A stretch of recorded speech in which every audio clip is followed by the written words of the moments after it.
बिस्मिल्लाहिर्रहमानिर्रहीम। अस्सलामुअलैकुम वरहमतुल्लाहि वबरकातुहू।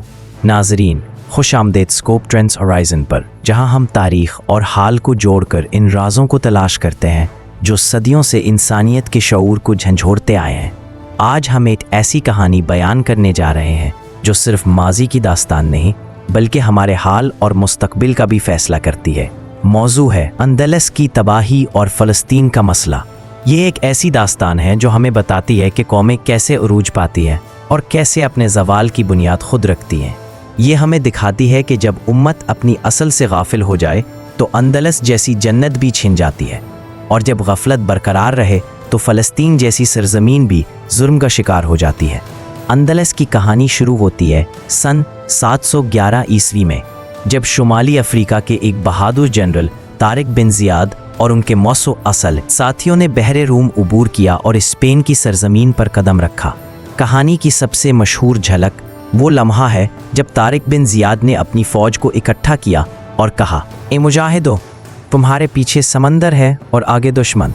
अब रास्ता सिर्फ एक है, या फतह या शहादत। ये जुमला सिर्फ एक फ़ौजी तकरीर नहीं था बल्कि तारीख़ का वो मोड़ था जहां मुसलमानों ने अपने ईमान, अज़्म और कुर्बानी के ज़रिए एक नई दुनिया की बुनियाद रखी।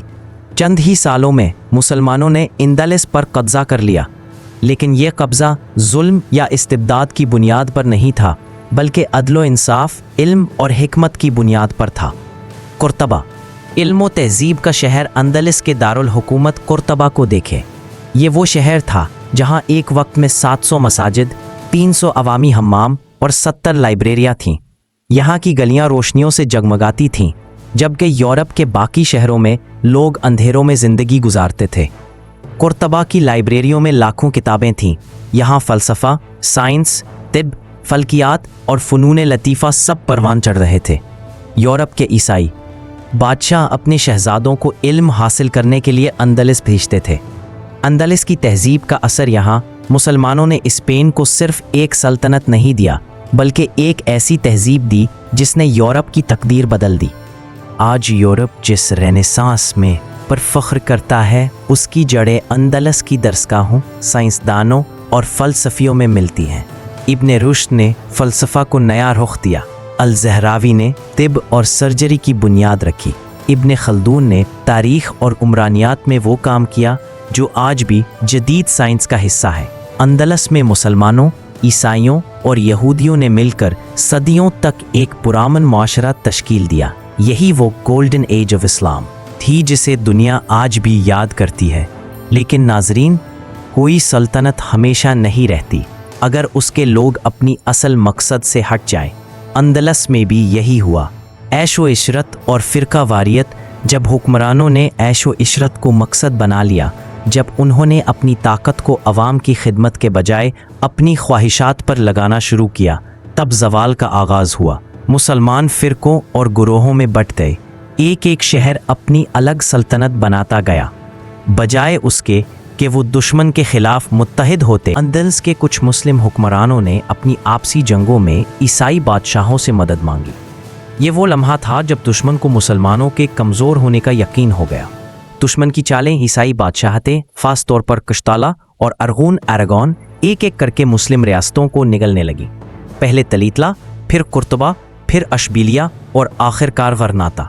नाजरीन, तारीख़ का सबसे दर्दनाक मंजर वो था जब 1492 में गरनाता भी मुसलमानों के हाथों से निकल गया।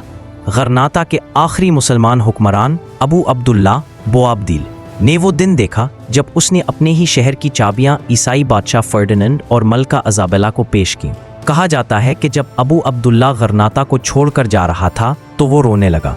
उसकी माँ ने कहा, जिस सल्तनत को मुर्दों की तरह बचा ना सका, अब उस पर औरतों की तरह रो क्यों रहे हो। ये जुमला अंदलस की पूरी तारीख का खुलासा है।